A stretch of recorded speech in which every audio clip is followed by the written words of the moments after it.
In this video, oh my god, I forgot what I was going to say. In this video, I'll be focusing on a case study on urban environments in Paris. So, in this unit, obviously, urban environments, and I'll be covering like the social stresses.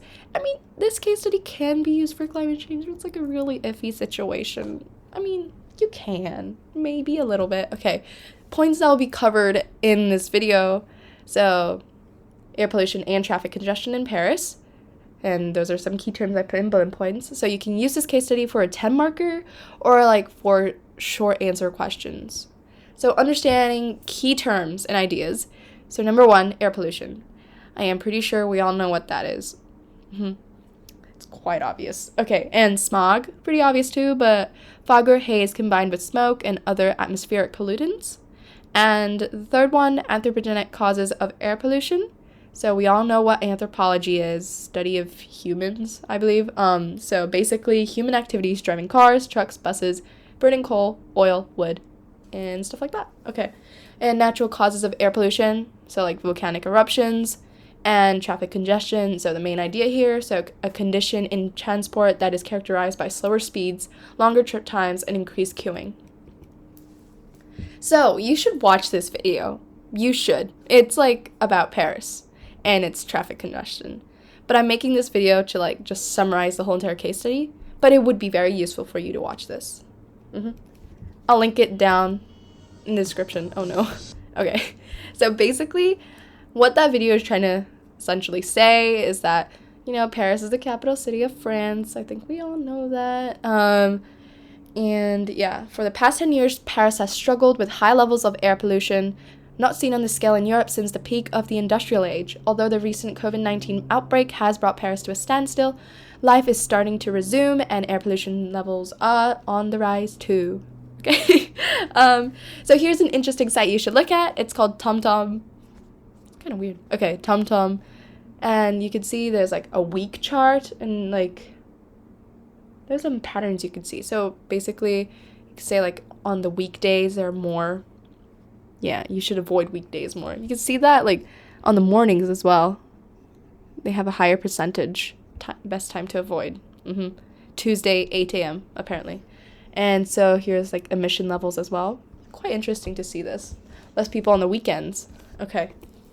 So, and here is a map of France. And you can see that in the middle. Yikes. So the central business district, which is like Paris-ish area. Major polluter in the country. Yay. No, not yay. So how is Paris trying to tackle the issue of poor air quality? Oh, wow. Okay. Air pollution. So generally, there are like 4 ways. Not 4 ways. 4 strategies they have taken so far. So the crit air stickers. So mandatory vehicle stickers in Paris indicating pollution levels for better environmental control. Car-free days, quite self-explanatory. Free public transport, also quite self-explanatory. And vertical gardens. So Paris features stunning vertical gardens on building facades, enhancing aesthetics, and improving air quality. Okay, so first, crit air stickers. So here's the 4 Ps of geography, very important. Power, process, possibility, and place.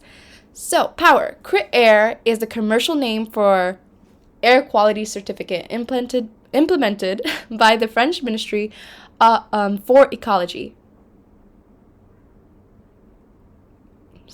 Which classifies vehicles according to their air pollutant emissions.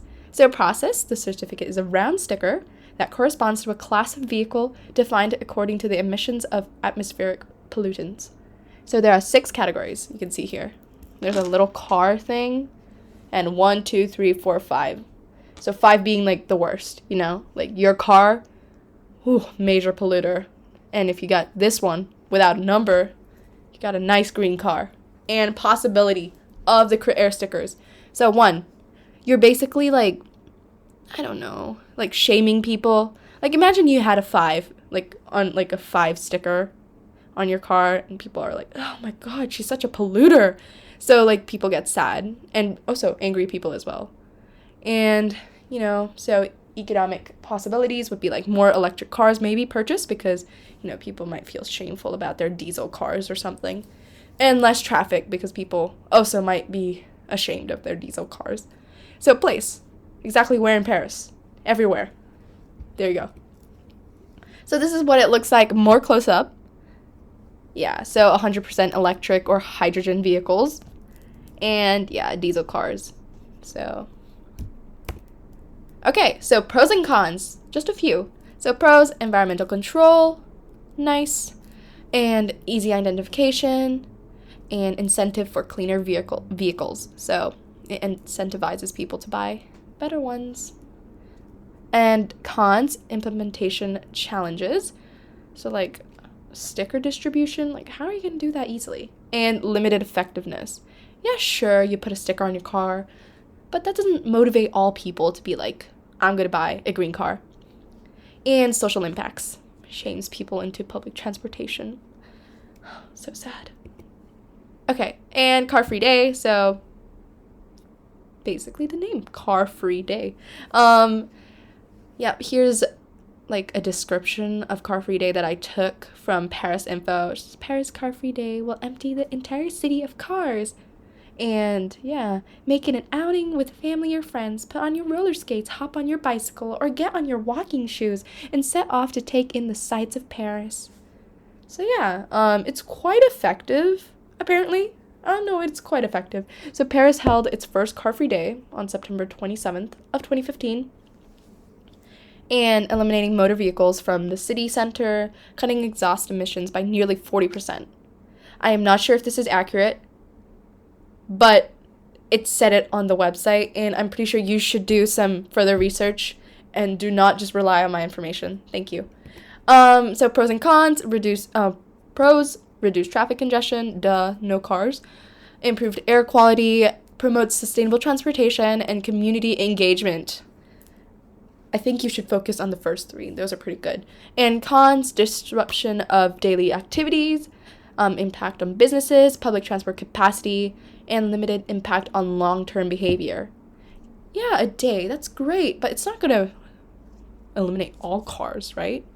And, people are still going to drive, even if the government, says, don't drive, but, it's not entirely effective. So, vertical gardens. So, this is basically plants on walls. Plants on walls, designed by Patrick Sorry. Okay, this unique concept is now exported all over the world. Yes. Look at this. It's so nice. It looks like a moss wall. So I have some pictures. Look at it. This is the process, apparently. You put plants, baby plants, and it grows like this. It looks like a big bush. Looks nice though. So for the 4 GEO Ps on this one. So power, kind of sounds kind of weird, but French botanist Patrick Blanc and his team. So possibility, promoting sustainability, encouraging other countries to do the same and tackle similar projects. And process. You plant flora and fauna against a wall of a building. And place, Paris. And those are the addresses where, some things like this. But this one is in Singapore. That one's in Japan. And this one is also in Japan. So he's been to many places building vertical gardens. I think that's great.